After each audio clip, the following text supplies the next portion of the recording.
Hey yo, hey, what's up? It's Izzy here with I Do the Most, and I'm here again with another ban list wish list, I guess you could say. Cards that I believe could come off the ban list, or perhaps need an errata, or that probably wouldn't make as big of an impact in the game as they did in their prime. So last time I did trap cards, today I'm going to do spell cards. This should be a lot quicker because most of the spell cards are very vintage, to put it politely, and some of them are just outpaced in the modern game. Some of them just need a small errata, a small tweak to make it a much more fair card. Because a lot of these cards are only on here because they can be abused in very niche situations, and nobody likes to lose.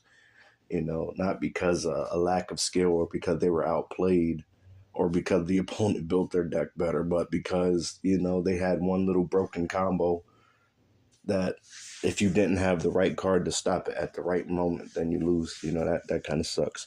So we'll start this one off with Forceful Sentry. It reads, look at your opponent's hand, send one card among them, and return it to. Oh, select one card among them and return it to his or her deck. The deck is then shuffled. So any cards that allow you to look into your opponent's hand and select a card for, especially with no cost on top of the hell, even if it did have a cost, like what cost do you think would be worth it? They had the Appointer of the Red Lotus card, the trap card that basically does the same thing. You got to pay 2,000, and it's a trap, and that card's banned. And I understand why. You know, 'Cause that's strong. It allows you to know it gives you knowledge on what your opponent's playing. It gives you the option to take away the card that may be most problematic for you or may give them the most advantage for nothing.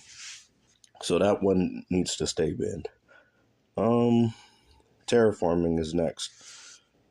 Terraforming is basically add a fill spell from your deck to your hand. Pretty self-explanatory. I still don't understand why it's banned. I understand that like a lot of modern decks, their field spells are getting much more powerful, and it's just a generic search for a field spell, which often one thins their deck, and then two, the field spell typically allows their engine to run much more powerfully and efficiently, and usually gives you a search on top of that. But even with all of that being said, that's all it does. If it get hit with an ash blossom or something, then it's a one for one. And most decks their archetypes already have ways to search their field spells. A lot of them aren't really running multiple copies of their field spells, maybe two at most. You think like Tier limits, to my knowledge, I don't think that they run three copies of their field spell. I could be wrong about that, but that seems kind of bricky to me. Fire King slash Snake Eyes. I haven't even seen them running the Snake Eyes field spell lately on Master Duel. They've been favoring the Fire King field spell because they can generate so much advantage and recursion and interruption. Even if you like stop a good bit of their monsters, their field spell blowing them up just starts the cycle all over again and more. So, having terraforming when their continuous spell that searches their field spell is also searchable by a normal or special summon of a Fire King monster just doesn't, make any. I think terraforming can come back to one. Honestly, in my personal opinion, I think one would be fine because then there are decks that don't have hard once per turn effects on their field spell. So if they could search their field spell or use their field spell multiple times, it could really get going. Next, we got Smoke Grenade of the Thief. When this card is destroyed by a card effect while equipped to a monster, look at your opponent's hand and discard one card from their hand. Same thing with Forceful Sentry. Now, it takes a bit of setup in order for that one to go through, but the fact that it's an equipped spell and there is no hard ones per turn. And again, you get to look at their hand and choose a card. And there's so many ways that this could be recycled over and over and over and hit multiple cards out of your opponent's hand. And that's just a very unfair card for the game. So we're going to move on. Snatch Steal, equipped to only to an opponent's monster. Take control of the equipped monster during each of your opponent's standby phases. They gain 1,000 life points. I don't see why that couldn't be brought back to 1. We've seen Changing Heart come back to 2, and barely nobody runs it. I understand, again, with the equip card, there are certain ways that people recycle equip cards and stuff like that. But even then, to be able to steal a monster, it's not as powerful as it used to be. That could have been a game ender at different points in the past. Nowadays you got card negation, you got cards that can bounce themselves, that can fuse on either turn at a moment's notice. It's way too fast for this card to really, in my opinion, to come back in the game and really make an impact. All right. Next up we got Soul Charge. I was about to say Soul Release. Target any number of monsters in your graveyard. Special summon them. If you do, lose 1,000 life points for each monster special summoned by this effect.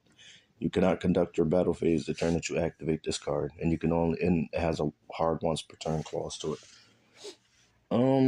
That is a very powerful effect. The reason I'm putting it in errata is because if they were to just give it the clause that those monsters can't activate their effects, like their effects are negated, and they also can't be tributed or used for Synchro, XYZ, Fusion, Ritual, Link Summoning. If you couldn't just use them for that means, then I'd say that it'd be a much more fair card. But the fact that it does nothing to hinder the game state other than taking away the battle phase, that's often not enough. You think about those decks that have a bunch of generic, boss negation monsters like Baron de Flor and the Adamancipator Dragite, and I was gonna say Borlo Savage, but he wouldn't have any link material equipped to him. But cards like that, you wouldn't want them coming back at full force for just paying a couple life points. That could really be a game changer. Outside of that, I think it wouldn't really be an issue to come back with an errata at 1. Next up we got Set Rotation. Set 2 field spells with different names from your deck on the field, 1 on your field and 1 on your opponent's field. While either of those cards remain set on the field, neither player can activate or set other field spells. I'm not really sure why this one is on the ban list. My only guess is that there was a degenerate strategy that used it. If it is, let me know what it is, because I'm curious, because it set them face down. You know what I mean? So it ain't like with the Valiants, their field spell card forces another copy of it on the opponent's field, and that gives them all types of advantage and interruptions and stuff like that. And then they'll typically end their turn by activating the what's the spellcaster field spell name? I'm drawing Secret Village or something like that. To prevent you from also activating spell cards, unless you have a spellcaster. So I don't really see why Set Rotation is on the ban list, personally. But I don't know. Let's go on to the next one. Next up, we got Premature Burial. After this card, activate this card by paying 800 life points, then target one monster in your graveyard. Special summon that target in attack position and equip it with this card. When this card is destroyed, destroy the equipped monster. See, with this one, I would put it back at, like, purely back at 1, but the only reason why I'm saying that couldn't be the case is because if it's bounced back to the hand, you can just keep using it. So it's like basically an infinite monster reborn. As long as it isn't destroyed, that monster doesn't get destroyed while it's equipped with it. It also doesn't say like send it to the graveyard if it's removed from the field or anything. So outside of that, I think it could come back. Monster Reborn's in the game, and you might see a Monster Reborn played once every 20 to 25 matches or so. I don't think that this one would make that much of an impact. All right. Now, the most controversial card of all time. Got Pot of Greed. What does it do? Draw 2 cards. Very simple and straightforward. I think all it needs is an errata. A couple things, though, because it is very free. It is a very free +1. But honestly, in a lot of decks, I don't really see too many. I can't really see too many decks like actually opening up a spot for this. Not any of the high powered decks anyway, because they already have their archetype already have built in ways to get to everything that they need. Pot of Greed might help them to draw into some of their non archetypal or strategy cards that they don't really have any ways to search inside of the deck. But like outside of that, +1 is really strong in Yu-Gi-Oh! I'll say that much. But I think adding the clause of a hard once per turn, and also adding something to the effect of you can't activate any other spells and traps during this turn. Because all of the other pot cards that are out now, they're all back at 1. I think pot could come back at 1 if it added those clauses, hard once per turn, and you can't activate any spells or traps during this turn.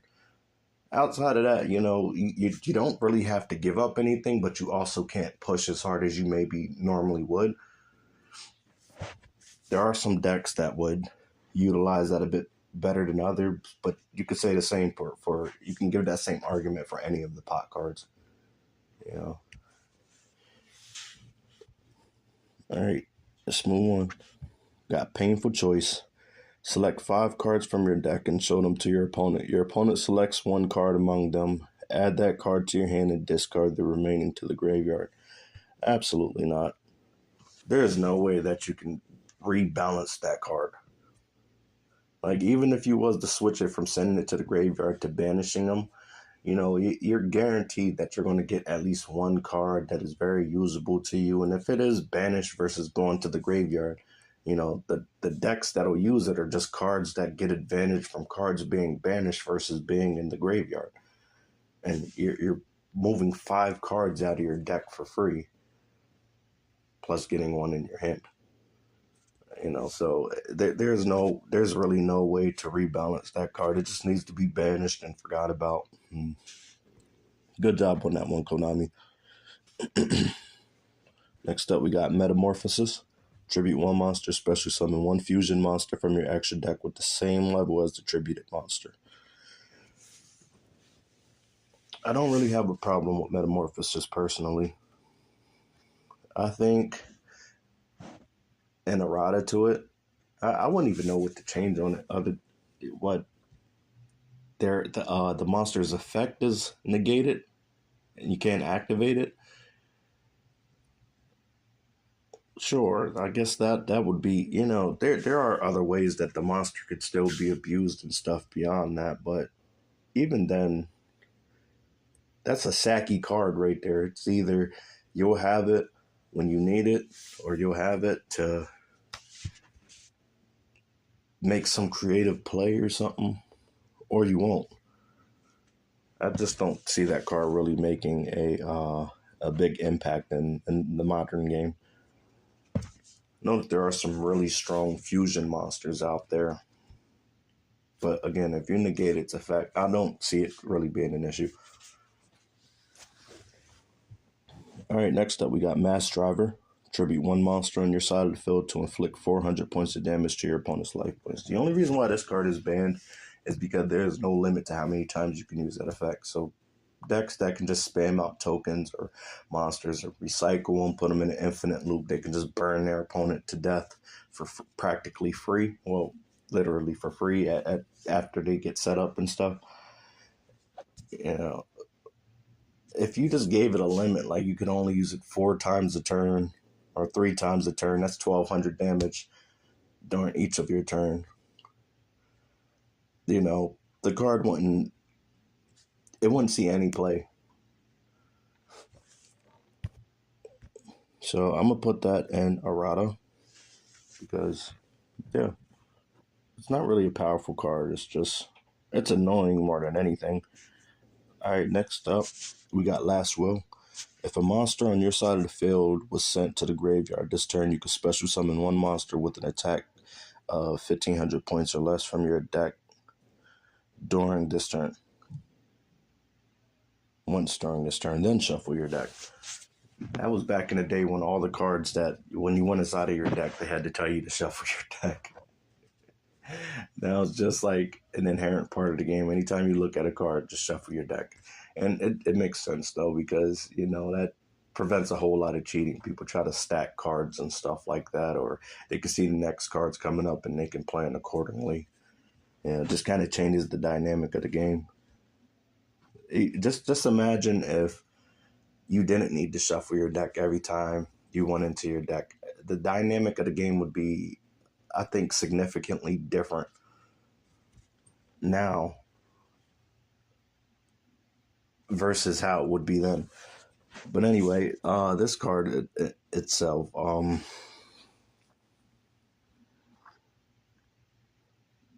I think it's a bit dated, but it does still have a really strong effect. To be able to special summon any monster with 1,500 attack or less from your deck just because the monster was sent to the graveyard, that's a really strong effect. I would say, you know, negate the effect. But I don't think that would do it for this, because this is one of those cards you got to be careful with, because there are, you know, like let's say like the low-key monster, the plant monster. You could special summon that with this card if you didn't have it on, you know, your starting play. You know, you link something off or do whatever you do with it. You know, you bring out the Loki and then continue to go full combo with that deck. You know, negating its effect would do absolutely nothing against that. And that card, I mean, that deck can definitely put out some really strong combos from what I've seen on YouTube. I've never actually ran it myself, but it put out some pretty strong combos from what I've seen. But outside of that, outside of like niche situations like that, yeah, I think that one would need to remain banned though, because there's so many decks with like strong one card starters that would be able to benefit off of a card like that. That card will be a little bit too dangerous just because it comes straight from the deck. If it was like special summon one from the graveyard, you know, then I think there could be an argument for it being brought back to one. Because, like, say you link off, I don't know, a Salamangreat monster, and you had activated that, you can use that to bring that monster back, or another Salamangreat, and just, like, link climb and do your plays and stuff like that. Plus, it would require some sort of setup. But outside of that, yeah, I don't think that that'll be a healthy card for the game. Next up, we got Mystic Mine. If your opponent controls more monster than you do, your opponent can activate monster effects or declare an attack. If you control more monsters than your opponent does, you cannot activate monster effects or declare an attack. Once per turn, during the end phase, if both players control the same number of monsters, destroy this card. Now, I never had the dishonor of playing against this deck. I hear it was a bitch to play against, and I can see why. Cause that's like the stunniest of stun cards right there. But the funny thing about it, and my personal subjective opinion on it, is that cards like this are healthy for the game because most decks don't have as much versatility. They typically have one glaring weakness, and this kind of card points that out. Yeah, it sucks to be trapped under it, and I'd imagine it's probably played in some kind of burn build or something like that. But you think about the Snake Eyes Fire Fist deck.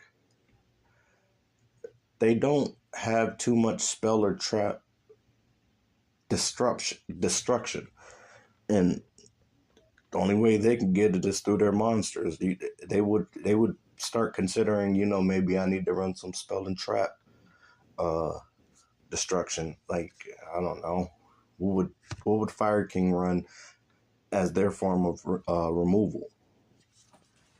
You know what I mean?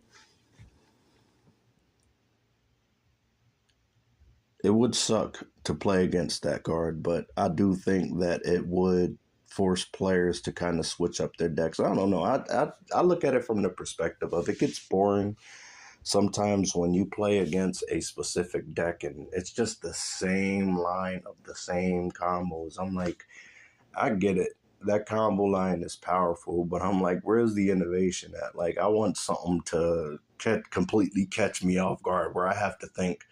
It'd be at the point where I play against certain decks and I just look away for a while. I'll be like, all right, I'm gonna sit down and watch a YouTube video, or I'm gonna do something else in the meantime. Go get me some water. I'll come back. It's still their turn. They're still comboing off to end off on the same exact boards. I'm like, I don't even need to know what happened because I know what happened. And outside of that, it was nothing else.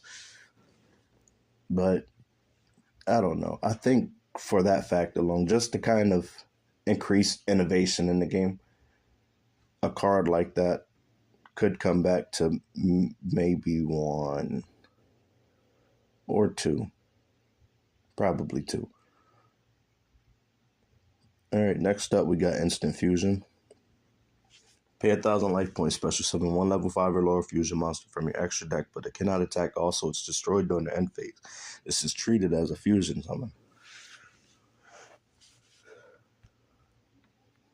I'd say errata. I'd say if it was just treated as a special summon, I can't really think of any fusion monsters that are level 5 or lower that would absolutely just be very impactful being brought out with a card like this. I think even negating its effect wouldn't that would depower the card. Yeah, I'd say just to make it a special summon and it'll be fine. Bring it back to 1, bring it back to 2, whatever. Next up we got Graceful Charity. That needs to stay banned. That one's pretty simple.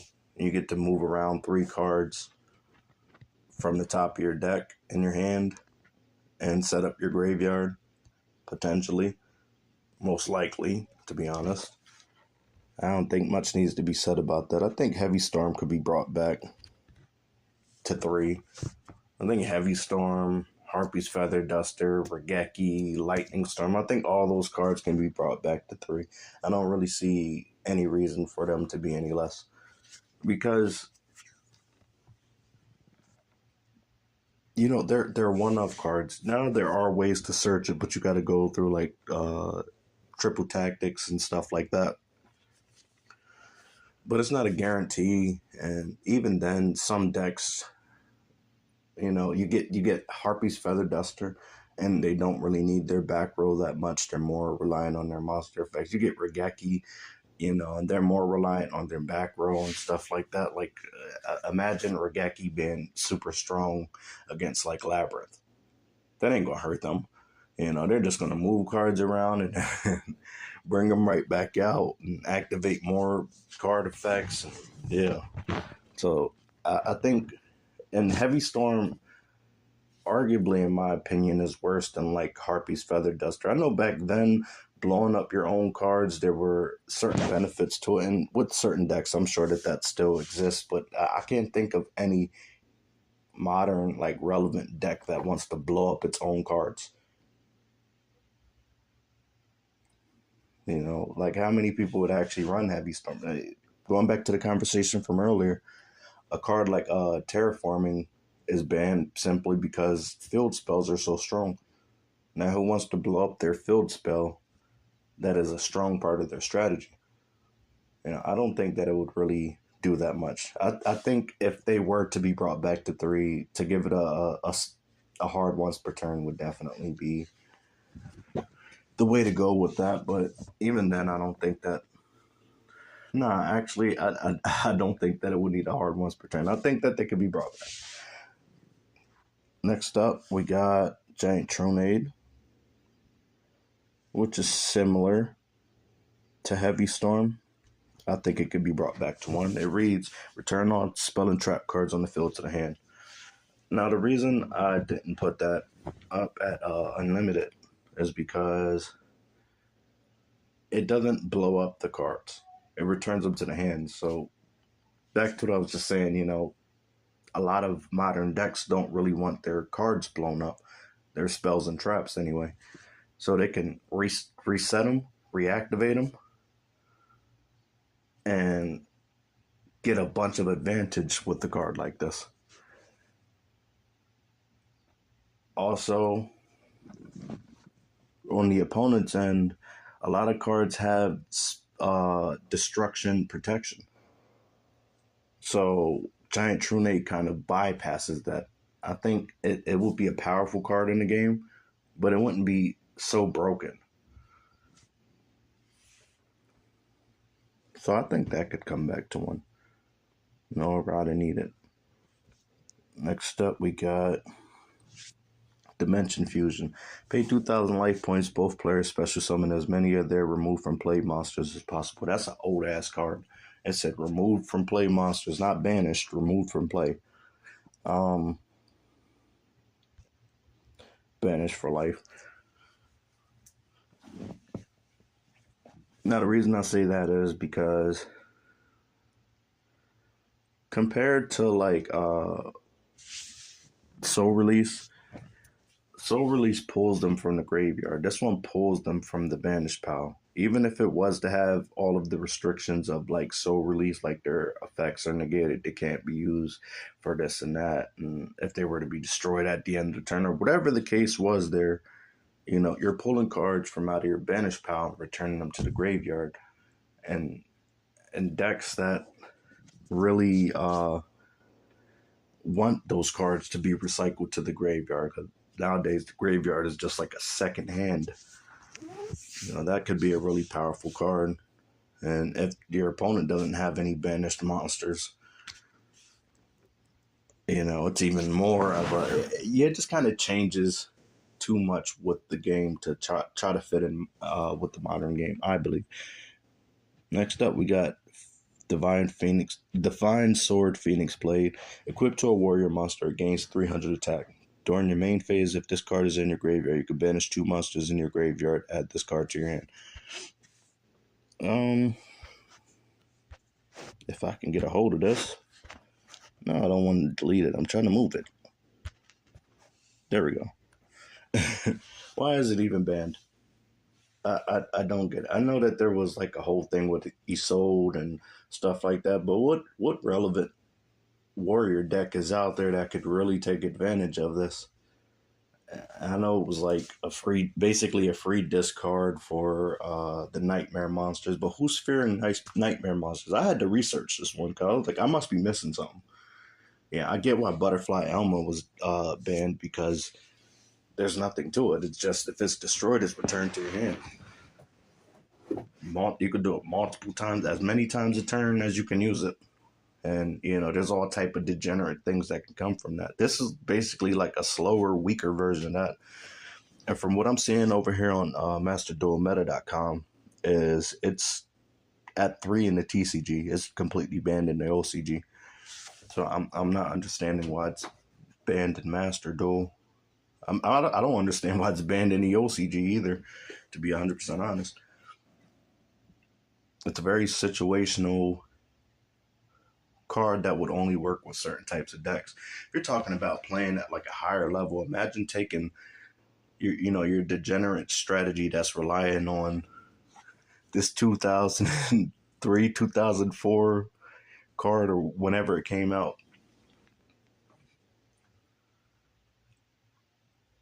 With all the forms of negation and interactions in the game, I don't really see this card making a difference. But anyway, I think it's enough said.